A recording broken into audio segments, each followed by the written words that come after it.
아가서 1장 1절에서 6절까지 같이 읽어보겠습니다. 솔로몬의 아가라, 내게 입맞추기를 원하니 내 사랑이 포도주보다 나음이로구나. 내 기름이 향기로워 아름답고 내 이름이 쏟은 향기름 같으므로 처녀들이 너를 사랑하는구나. 왕이 나를 그의 방으로 이끌어 들이시니 너는 나를 인도하라. 우리가 너를 따라 달려가리라. 우리가 너로 말미암아 기뻐하며 즐거워하니 네 사랑이 포도주보다 더 진함이라. 처녀들이 너를 사랑함이 마땅하니라. 예루살렘 딸들아, 내가 비록 거무나 아름다우니 계달의 장막 같을지라도 솔로몬의 휘장과도 같구나. 내가 햇볕에 쬐어서 그무스름 할지라도 흘겨보지 말 것은 내 어머니의 아들들이 나에게 놓아여 포도원 지기로 삼았음이라. 나의 포도원을 내가 지키지 못하였구나. 아주 어려운 성경을 만나서 건너뛸까 하는 생각을 하다가 성도님들이 저를 보시고 비겁하다고 생각할까 봐 열심히 준비를 해서 설교를 합니다. 어려운 성경도 설교자이기 때문에 차고 나가야 될 그런 과제라고 할 수 있습니다. 저한테 누구가 묻는다면, 목사님은 성경 가운데서 어느 성경이 제일 어렵습니까? 라고 묻는다면 당연히 아가서라고 대답할 수밖에 없습니다. 아가서 다음으로 어려운 것은 뭡니까? 하고 묻는다면 저는 잠언서입니다. 이 두 가지 성경이 저한테는 굉장히 어려운 것입니다. 요한계시록도 물론 어렵지만은 사실 요한계시록은 알고 보면은 그렇게 어려운 책이 아니다, 그렇게 말할 수 있겠습니다. 성도들이 성경을 읽어 나가다가 이제 전도서까지 읽고 아가서를 읽게 되면은 아주 당황하게 됩니다. 아가서를 처음 만나게 되면은 무슨 이런 연애 편지 같은 달달한 이런 내용이 여기에 있나, 그런 생각을 하게 됩니다. 아가서의 내용 가운데는 아주 리얼하게 그 남녀의 사랑과 성 부분까지도 노래하는 것을 우리가 볼 수가 있습니다. 이런 아가서를 우리가 어떻게 해석하고 어떻게 이해해야 되는가, 그 정말 쉽지 않은 문제예요. 그래서 이 아가서를 해석하는 문제, 아가서를 어떻게 바라봐야 되느냐, 어떻게 해석하고 이해해야 되느냐 하는 거는 여러 관점이 있어요. 여러 관점이 있어요. 그러면은 유대인들은 이 아가서를 어떻게 생각했을까 궁금하죠? 유대인들은요, 6월절, 출애굽을 기념하는 6월절에 아가서를 낭독합니다. 의외죠? 의외입니다. 유대인들은 아가서가 유대인의 역사를 말하는 것으로 이해를 합니다. 유대인의 역사를 대체로 한 5가지 정도로 보는데, 출애굽, 솔로몬의 성전 건축, 이스라엘의 범죄와 멸망, 그 다음에 포로 귀환과 성전의 재건축, 그 다음에는 로마 시대와 메시아의 나타남, 이렇게 해가지고 5 구분을 해가지고 아가서를 그렇게 본다 이 말이에요. 자, 그러면은 교회는 전통적으로 아가서를 어떻게 받는가? 교회는 전통적으로 아가서를 아주 영적으로 해석을 하고 풍류적인 해석을 했습니다. 영적인 해석이었습니다. 아가서 속에 달달한 그런 사랑의 언어를 영적으로 해석을 했습니다. 그래서 이거 솔로몬과 술람비 여인의 이야기를 갖다가 예수 그리스도와 교회의 사랑으로 생각하고 이해를 했습니다. 그래서 아가서는 저 수도원에 있는 수도성들이 가장 좋아하는 성경책이었습니다. 의외라고 생각이 되죠? 이와는 반대로, 그러니까 이거는 완전히 영적으로, 그러니까 하나하나를 다 영적으로 해석을 한 거예요. 교회는 전통적으로 그렇게 이해를 했습니다. 이와는 정반대로 아가서를 뭐 예수 그리스도와 교회와의 사랑 이런 게 아니고 그냥 내용 그대로다, 남녀 간의 사랑을 얘기하는 거다, 그렇게 보는 관점도 기독교 안에는 존재했습니다. 성이라는 것은, 남녀 간의 성이라는 것은 하나님의 창조이며 선한 거라는 걸 여러분이 아실 겁니다. 비윤리적인 난잡한 성이 문제이지 결혼 생활에서 이루어지는 남녀 간의 정상적인 성은 아름다운 것입니다. 그래서 아가서가 순수한 남녀 간의 사랑과 성을 노래하다고 보는 것이죠. 우리나라의 어느 유명한 목사님도 가정사역을 주로 많이 하신 분인데 아가서를 순전히 이런 식으로 해석하고 설교한 분도 있었습니다. 그러면 여러분들은 저한테 목사님 도대체 어떤 입장이요? 하고 묻는다면 아직 한 가지 입장이 있는데 그건 뭔가 하면은 중간 입장이에요. 중간 입장. 이거는 종교개혁자 존 칼빈과 루터가 취한 해석이고 또 유명한 구약신학자입니다. 보수신학자인데요. 이재영 박사라고 있습니다. 이름이 우리나라 이름 같지만 실제로는 미국 학자입니다. 영 박사는 지금 제가 얘기하는 것처럼 그렇게 얘기하는데 뭔가 하면은 이 아가서를 완전히 영적으로 해석하는 것도 반대하고 완전히 남녀 간의 사랑으로만 이해하는 것도 반대를 해요.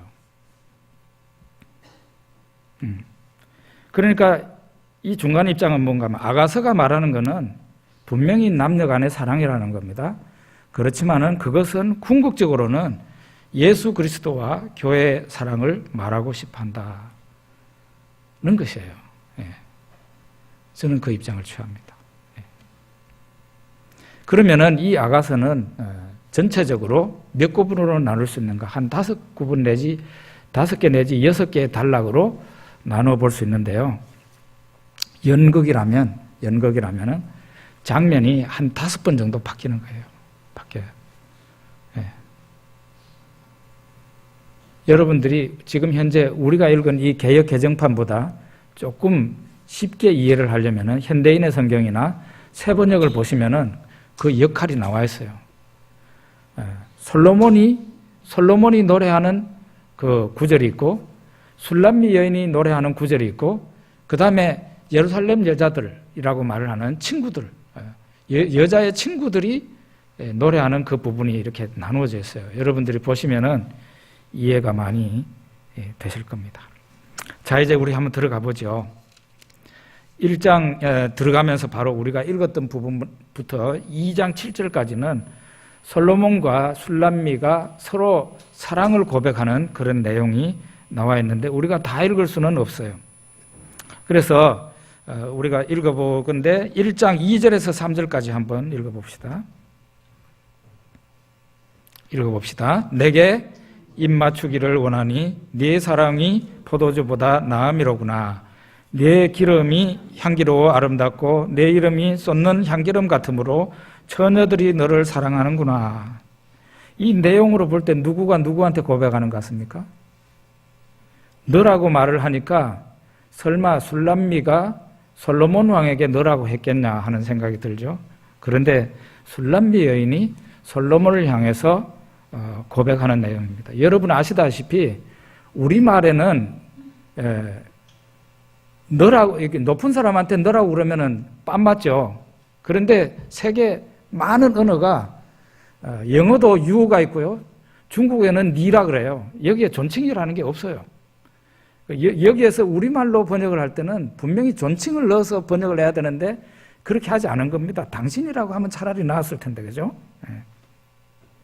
술람미 여인이 솔로몬 왕을 향해서 지금 사랑을 고백하는 거예요. 당신의 사랑은 포도주보다 낫습니다 라고 고백합니다. 그리고 당신의 이름은 향수를 팍 쏟은 것 같아가지고 온 처녀들이 당신을 사랑하고 있습니다 라고 술람미 여인이 솔로몬에게 그렇게 고백을 합니다. 그러면서 술람미 여인은 자기의 핸디캡, 자기의 못난 부분에 대해서 얘기를 하는데요. 5절과 6절에 보면 나와 있습니다. 같이 읽어보겠습니다. 예루살렘 딸들아, 내가 비록 검으나 아름다우니 게달의 장막 같을지라도 솔로몬의 휘장과도 같구나. 내가 햇볕에 쬐어서 그무스름할지라도 흘겨보지 말 것은 내 어머니 아들들이 나에게 노하여 포도원 지기로 삼았음이라. 나의 포도원을 내가 지키지 못하였구나. 술람미 여인은 자신의 얼굴이 검다고 고백을 합니다. 마치 사람들이 아마 저 여자 얼굴이 개다리 장막같이 그무티티하구나 하고 놀렸던 것 같아요. 그렇지만은 이 술람미 여인은 자기의 그 못난 부분 핸디캡을 그것 때문에 쪼그라든다든지 날마다 징징거리면서 산다든지 그러지 않아요. 이 여자는 굉장히 용감한 사람입니다.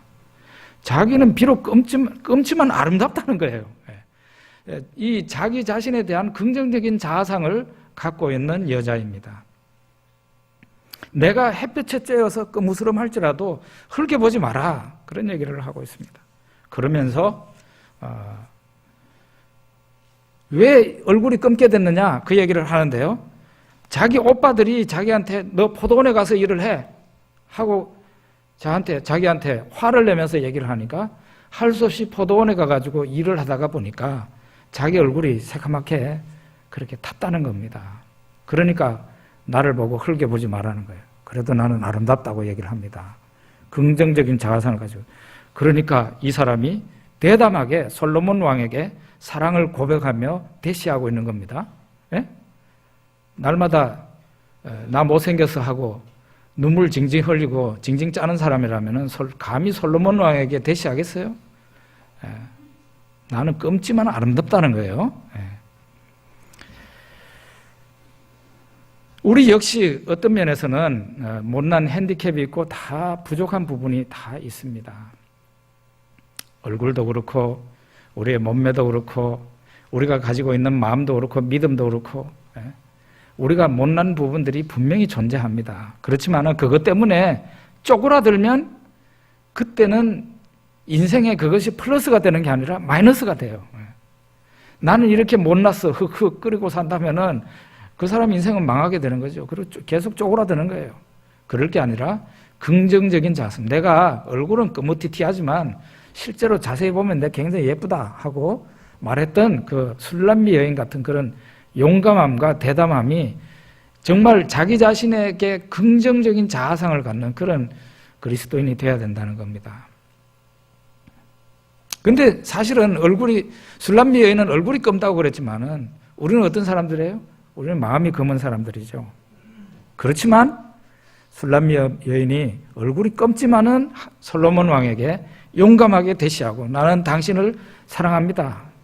모든 여자들이 당신을 사랑하고 존경합니다만 내가 당신을 사랑합니다라고 고백하고 대시했던 것처럼 우리 역시 우리 안에 있는 죄가 분명히 있지만 주님 나는 당신을 사랑합니다 하고 담대하게 말을 할 수 있어야 됩니다. 사랑은 어떤 사람이 차지합니까? 용감한 사람이 사랑을 차지하죠.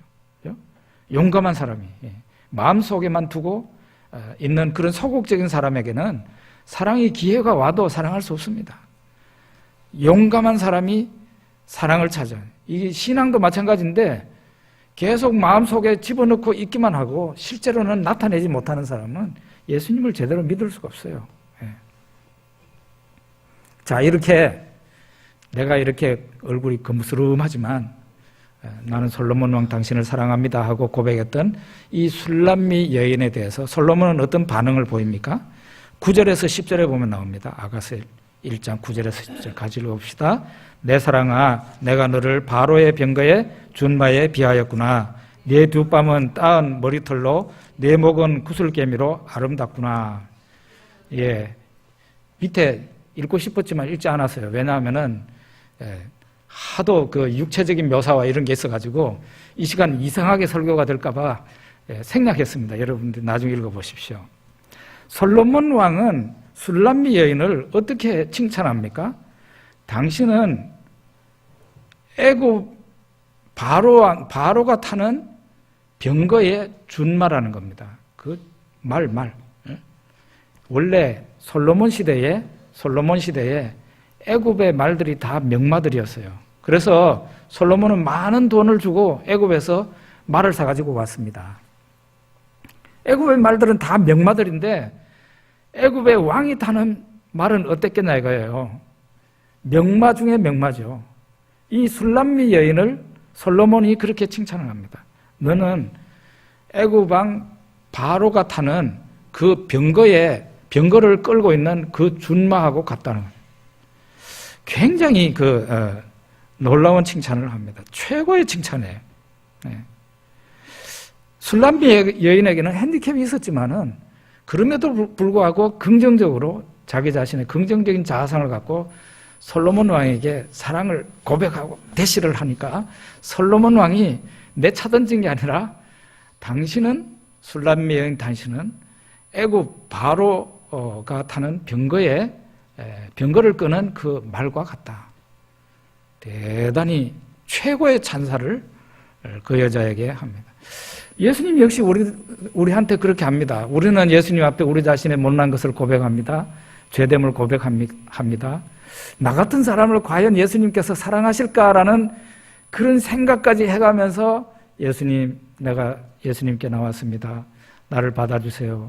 나는 당신을 사랑합니다 하고 얘기를 했을 때 예수님 우리에게 어떻게 할까요? 솔로몬의 찬사 이상으로 우리에게 말씀하시죠. 내가 너를 위해서 죽었다고. 너는 이 세상에 그 어떤 사람보다도 아름답고 향기로운 존재다. 너는 고귀한 존재다 하고 우리들에게 칭찬하시죠. 교회도 그렇고 신자도 그렇고 정말로 예수님에게는 세상에서 둘도 없는 사랑의 대상이다. 그렇게 말할 수 있습니다.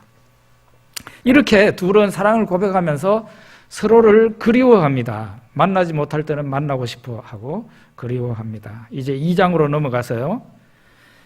이들은 솔로몬은 예루살렘에 있고 술람미 여인은 아주 향촌 깊은 곳, 그러니까 시골 중에 먼 시골에 포도 농사를 짓고 있는 그런 처녀입니다. 그러니까 서로 자주 못 만나죠.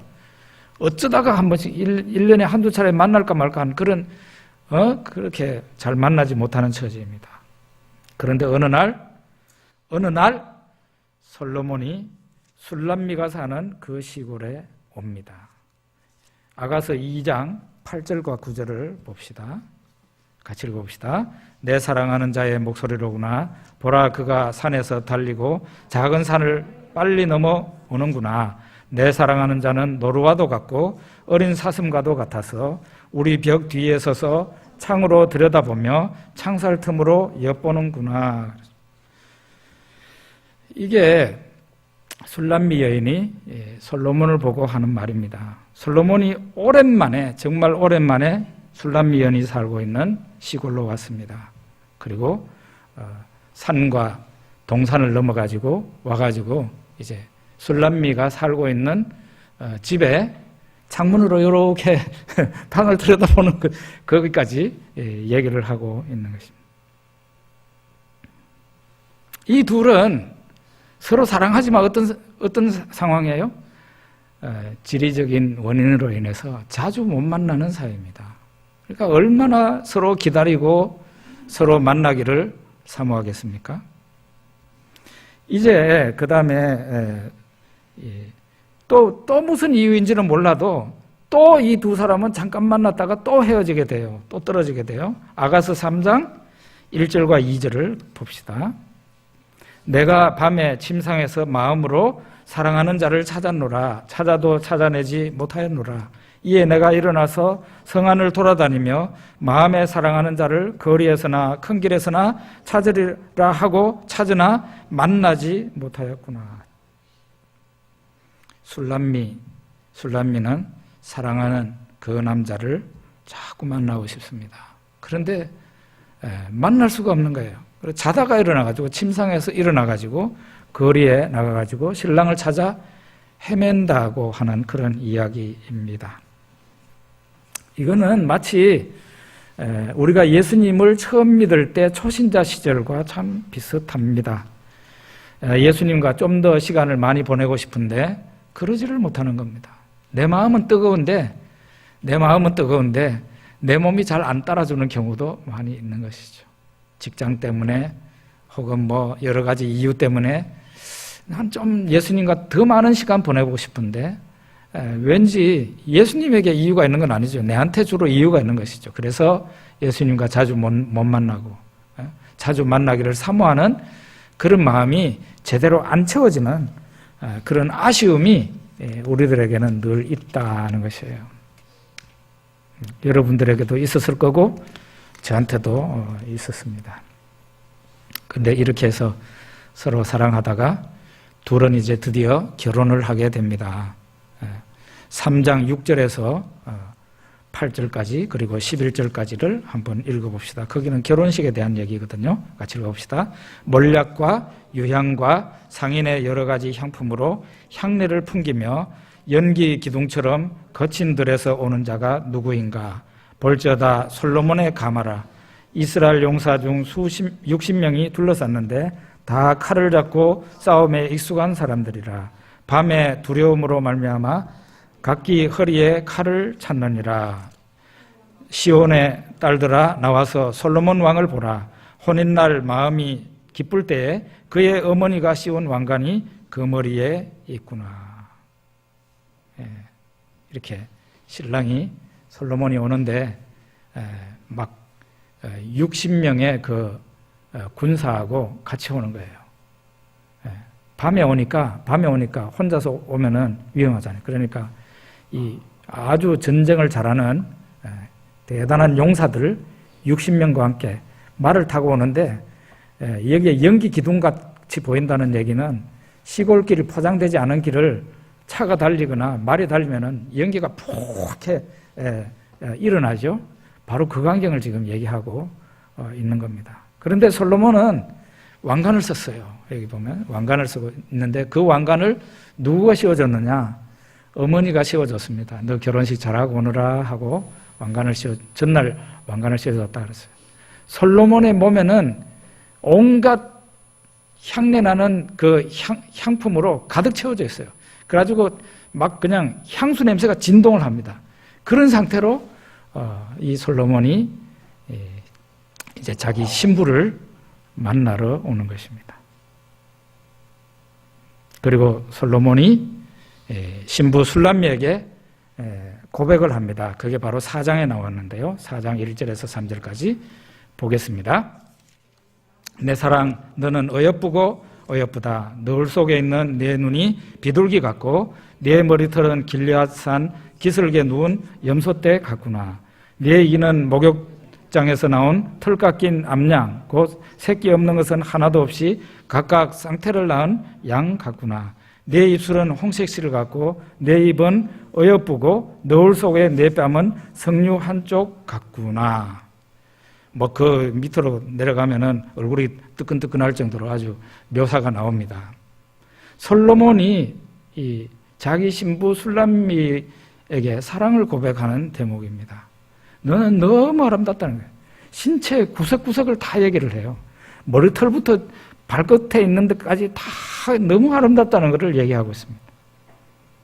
솔로몬의 눈에 술람미 여인이 이렇게 아름다웠던 것처럼 예수님에게 신자는 그 자체가 아름다움이에요. 우리는 우리가 지은 죄를 생각하고 내 같은 인간을 하나님이 사랑해 주시겠나? 그렇지 않습니다. 이 세상에서 여러분과 저를 사랑하시고 여러분과 저를 선택하시고 하나님의 자녀로 삼으셨어요. 여러분이나 저나 한시도 잊지 말아야 될 것은 나는 하나님 앞에 어마어마하게 보배로운 존재다.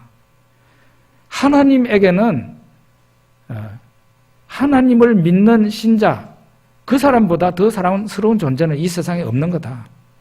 이 세상에 대단한 도덕군자들이 있고 명망이 있는 사람들이 있습니다만은 이 세상에서 믿음 생활 제대로 잘 못하지만은 그래도 하나님의 자녀로 살아가는 그 사람이 하나님 앞에 귀하고 아름다운 것이지 이 세상에 하나님 없이 사는 도덕군자들, 착한 사람들, 그 사람들은 아닙니다. 이렇게 결혼식을 올릴 때 신랑은 신부를 볼 때 얼마나 아름답겠습니까? 또 신부가 신랑을 볼 때 얼마나 참 가슴 뛰겠습니까? 모든 게 결혼식 때 같이만 산다면 문제가 하나도 없겠죠? 하나도 없겠죠. 신앙생활도 마찬가지예요. 우리가 결혼식은 세례라고 우리가 얘기할 수 있겠는데 세례 받을 때 그 마음만 가지고 있으면 우리는 아주 좋은 신앙으로 살아갈 수 있습니다. 그런데 어디 그렇겠습니까? 인생을 살아보면 또 신앙생활을 해보면 그렇게 되지 않습니다. 솔로몬과 술람미 사이에 이 결혼생활의 위기가 찾아오는 것입니다. 5장 2절에서부터 쭉 보면 나오는데요. 오늘 우리는 5장 6절과 7절을 한번 읽어보겠습니다. 내가 내 사랑하는 자를 위하여 문을 열었으나 그는 벌써 물러갔네. 그가 말할 때 내 혼이 나갔구나. 내가 그를 찾아도 못 만나고 불러도 응답이 없었노라. 성안을 순찰하는 자들이 나를 만나매 나를 쳐서 상하게 하였고 성벽을 파수하는 자들이 나의 겉옷을 벗겨 가졌구나. 여자가 술람미 여인이 신랑을 찾아서 헤매고 있는 그런 건데 결혼 생활에 위기가 온 거예요. 결혼한 사람들이 같이 있어야 되는데 웬일인지 지금 같이 있지를 않습니다. 서로 헤어져 있는 것이죠. 이 여자가 자기 신랑을 막 찾으러 가는데 심지어는 이 여자를 보고 때리는 사람도 지금 여기에 있는 겁니다. 여기 군인들이 말이죠. 성벽에 보초 서고 있는 그런 사람들이 이 술람미 여인의 옷을 뺏어버리고 때리기도 하고 그렇게 하는 모습을 우리가 볼 수가 있어요. 웬일로 신랑이 안 보이는 거예요. 웬일로. 그런데 이번에는 거꾸로 반대로 신부가 또 보이지 않습니다. 신랑이 신부를 찾아서 헤매는 얘기가 나오는데 아가서 6장 13절에 보겠습니다. 돌아오고 돌아오라 술람미 여자야 돌아오고 돌아오라 우리가 너를 보게 하라. 너희가 어찌하여 마하나임에서 춤추는 것을 보는 것처럼 술람미 여자를 보려느냐 이렇게 얘기를 합니다. 신랑이 신부 술람미 여자를 만날 수 없어서 이 여자가 어디로 갔는지 빨리 돌아오라고 그렇게 하소연하고 있는 상황입니다. 누구나 결혼 생활에 위기가 있죠. 누구나 결혼 생활에 위기가 찾아옵니다. 나는 한 번도 안 찾아왔네 하는 사람이 있다면 비교적 젊은 사람이죠. 아직 허니문 기간이 아직 안 끝났을 가능성이 있어요. 결혼식 할 때처럼만 산다면 평생 싸울 일이 뭐가 있겠어요? 그런데 한 2, 3년 정도 지나가면 드디어 결혼 생활에 위기가 찾아오게 됩니다. 그게 한 번인가 두 번인가가 문제죠. 산에 있는 나무는 가만히 내버려둬도 잘 큽니다. 그런데 이 부부사랑이라는 이 나무는 잘 가꾸려고 노력하지 않으면 금방 이 나무가 시들어져 버리고 죽을 수도 있어요. 산에 있는 나무하고 틀립니다. 결혼 생활을 잘 유지하기 위해서는 쌍방이 대단한 노력을 기울여야 됩니다. 하고 싶은 말도 하지 말고 화내고 싶은 마음이 있어도 화내지 말고 많은 노력을 기울여야 돼요. 어떤 사람은 권태기가 옵니다. 경제적인 문제로 부부 사이가 위기가 옵니다. 일가 친척들의 문제 때문에 부부 사이에 위기가 옵니다. 자녀 교육 문제 때문에 사사건건 충돌을 합니다. 그리고 그 무엇보다도 우리나라에는 이런 일이 많지 않은데 중국에서는 참 많아요. 서로 자주 못 만나서. 중국은 하도 땅이 넓어 놓으니까 먹고 살기는 해야 되겠고, 그러니까 아내는 저 동북 쪽에서 살고 남편은 저 홍콩 가까이에 심천 있는데 취직을 해서 갔어요. 그 기차 타는 것도 2박 3일 가야 돼요. 비행기 타고 가야 돼요. 그러다가 보니까 1년에 한 차례 정도밖에 못 만나요.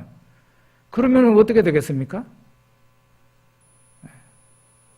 그런 생활 자꾸 하다가 보면 서로 못 만나게 되니까 사랑이 멀어지게 되면 옆에 있는 남자, 옆에 있는 여자가 또 눈에 들어오게 되고 바람이 나게 되고 결혼 생활에 파탄이 오게 돼서 중국에서는 서로 못 만나가지고 헤어지는 경우가 굉장히 많습니다. 우리 신앙생활에서는 어떻습니까? 우리 신앙생활에 있어서도 바로 우리 신앙생활의 위기는요, 대체로 여러 가지가 있어요. 우리 신앙생활에 있어서도 권태기가 있을 수 있습니다. 권태기 있을 수 있어요. 제일 큰 어려움은 교회에서 시험이 드는 겁니다. 교회 올 때는 처음 예수를 믿고 교회 올 때는 다 약간 좀 흥분 상태가 돼요. 그래도 바깥에서 교회를 보는 그는 어떻습니까? 다 교회 다니는 사람들은 다 교양이 있고 고상하고 마음 착하고 항상 웃고 다니고, 바깥에서 보는 교회 사람들은 그래요. 교회 사람들은 자기네들의 실상을 알고 있지만 바깥에 있는 사람들이 볼 때는 저 사람들은 음주도 안 하고 흡연도 안 하고 난한춤도 안 추고 바람도 안 내고 다 고상하게 보이잖아요. 교회 다니는 사람들은 무조건 착하다 이렇게 보잖아요. 그런데 예수님 믿고 그 사람이 교회 일원이 되었습니다. 교회 안에서 보니까 이거는 뭐 인간들이 자꾸 싸우는 일도 생기고, 어떤 사람은 막 곱게 말을 해도 되는데 대못을 박는 그런 말을 하고, 실제로 저 인간은 본받았으면 안 되겠다 하는 사람이 교회 안에 있고, 막 이래가지고 교회 안에서 시험을 만나게 되면 초신자가 어려움을, 신앙의 위기가 오게 되는 것이죠. 근데 신앙의 위기 가운데 가장 어려운 위기는 예수님과 그 사람이 떨어지는 거예요. 교회 출석을 자주 못하면 그 사람은 결국은 나중에 남남 비슷한 그런 상황으로 가버립니다. 그래서 교회에서 가장 신경을 써줘야 될 사람이 최근에 교회를 안 나오는 사람이에요. 차라리 교회를 나오면서 죄를 짓는 사람은 소망이 있어요. 회개할 기회라도 있으니까. 그런데 이 신랑하고 신부가 못 만나게 될 때 결혼 생활에 큰 위기가 오듯이 교회에 자주 못 나오는 사람은 결국은 그러다가 신앙을 잃을 가능성이 매우 농후합니다. 제일 위기 중에 제일 위험스러운 것은 바로 이런 교회 출석이 자주 출석해야 되지만 출석을 잘 안 하는 사람이다. 우리가 그런 것을 염두에 둬야 되죠. 결혼 생활에 위기가 있지만 이런 식으로 가서 결혼 생활에 결국은 파탄이 나고 어려움을 당하는 경우도 있지만 대부분의 가정은 그 위기를 잘 극복하지요. 바로 솔로몬과 술람미도 그 위기를 잘 극복합니다. 그래서 서로 사랑이 이제는 점점 단단해지고 영원한 사랑으로 발전을 합니다. 아가서 8장 5절에서 7절을 한번 읽어봅시다. 그의 사랑하는 자를 의지하고 거친 들에서 올라오는 여자가 누구인가?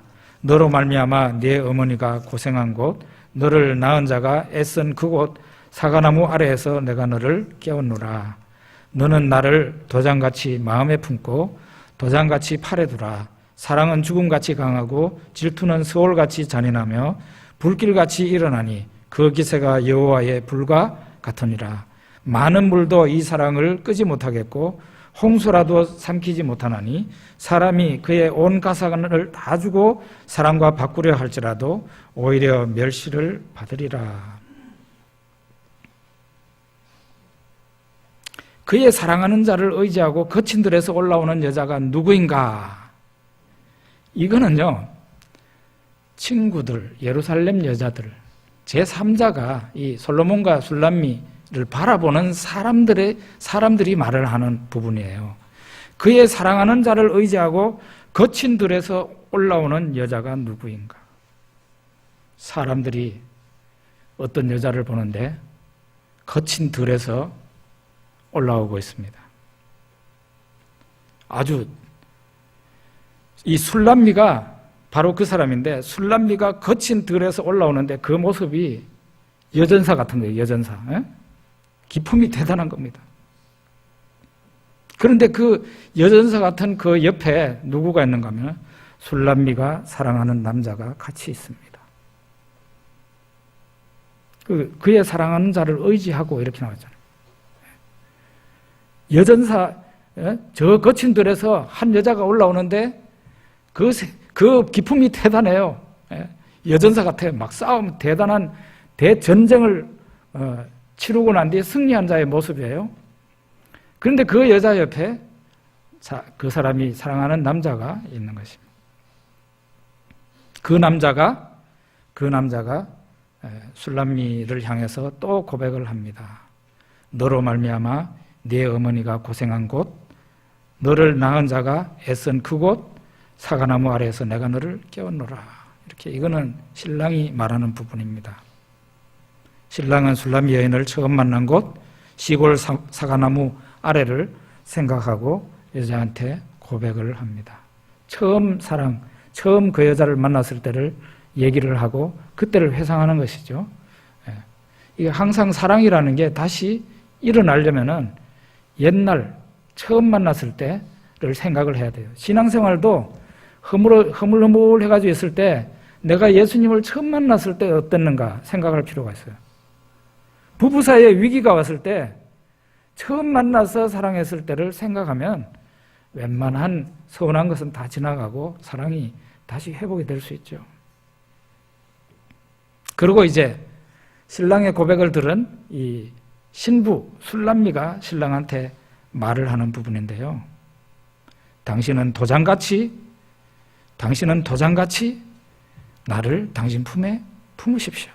놓치지 마십시오. 많은 불도 이 사랑의 불을 끄지 못하고 홍수라도 사랑을 삼키지 못합니다. 사람이 온 가산을 다 주고 사랑과 바꾸려 할지라도 되지 않습니다 하고 그 남자에게 이 여자 술람미가 얘기를 하는 것입니다. 굉장히 인상적이죠. 이 도장을 잃어버리면 안 되잖아요. 항상 이 도장은 품에 품고 있어야 되잖아요. 그것처럼 여자가 남자한테 그렇게 하는 거예요. 당신은 도장을 잃어버리지 않는 것처럼 당신 품에 도장을 품은 것처럼 나를 꼭 품고 있으라는 거예요. 그리고 절대로 놓치지 말라는 거예요. 많은 불도 이 사랑의 불을 끄지 못하고 홍수가 난다 할지라도 이 사랑을 삼키지 못합니다. 사람이 온 재산을 다 주고 사랑과 바꾸려 할지라도 그거는 되지 않는 일입니다 하고 굉장히 아주 전투적인 사랑의 고백을 하는 것을 우리가 볼 수가 있습니다. 이렇게 해서 솔로몬과 술람미의 그 사랑이 위기에서 빠져나와 가지고 단단한 신앙으로 나아가는 것을 우리가 볼 수가 있습니다. 신앙생활은 부부의 결혼생활과 참 유사합니다. 우리 모두는 예수를 믿을 때 첫사랑 같은 그런 경험을 합니다. 대단한 열심으로 하나님을 찾고 일주일에 예배가 한 번이라는 게 너무 아쉽죠. 매일 교회를 가고 싶고 매일 성경을 보고 어떤 목사님 고백을 들어보니까 하루에 한 번씩 신약성경을 다 읽었다고 그러더라고요. 신약성경을 처음 믿을 때 이렇게 하다가 어느 날 결혼식을 올리죠. 우리는 세례식을 하게 됩니다. 예수님과 나는 정말 남과 남이 아니죠. 예수님과 나는 떨어질래야 떨어질 수 없는 하나님의 자녀요, 그리스도 안에서 신랑과 신부로 우리가 비유될 수 있는 그런 관계, 절대로 떨어질 수가 없는 한 몸이 되어버리죠. 그래서 우리는 교회와 그리스도를 한 몸이라고 그러잖아요. 신랑과 신부를 한 몸이라고 그러는 것처럼 예수님과 교회를 한 몸이라고 그래요.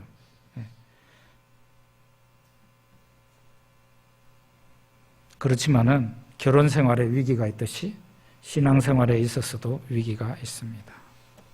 대체로 신랑 대신에 예수님이 잘못하는 게 아니라 우리가 잘못하는 것이죠. 물질에 대한 유혹이 있습니다. 세상 재미에 대한 유혹이 있습니다. 그 무엇보다 아까도 얘기했다시피 교회에서 만나는 시험이 있습니다. 그 어떤 것보다도 힘든 위기는, 위험스러운 위기는 예수님과 충분한 시간을 가지지 못하는 것입니다. 이것이 신앙생활의 위기다라고 할 수 있어요. 그렇지만 어떻습니까? 하나님의 선택받은 사람, 그 사람은 넘어졌더라도 다시 일어나게 됩니다. 위기가 왔지만 그 위기는 하나님의 은혜로 극복합니다. 한참을 방황하다가 다시 예수님 앞에 예수님과 팔짱을 끼고 있는 자기 자신을 발견하게 되는 것이에요. 술람미 여인이 그 거친 들에서 올라오는데요. 그 사람 옆에는 신랑 솔로몬이 있더라 이 말이에요. 우리도 역시 마찬가지죠. 온갖 시련과 어려움을 겪으면서 내 계속 신앙생활 해야 돼 라는 생각까지도 할 때가 있지만 결국은 하나님의 택한 백성 우리는 예수님과 함께 영원히 있게 되더라 이 말이에요. 그렇게 되면서 어떻게 됩니까? 신앙이 한층 더 단단하게 되죠. 이제는 웬만한 어려움이 와도 절대로 이 사이는 깨지지 않습니다. 여러분과 저는 이제 영원한 예수님과 우리와의 영원한 그 사랑을 향해서 점점 단단해진 우리 자신의 모습을 보면서 가고 있는 것입니다. 기도하겠습니다.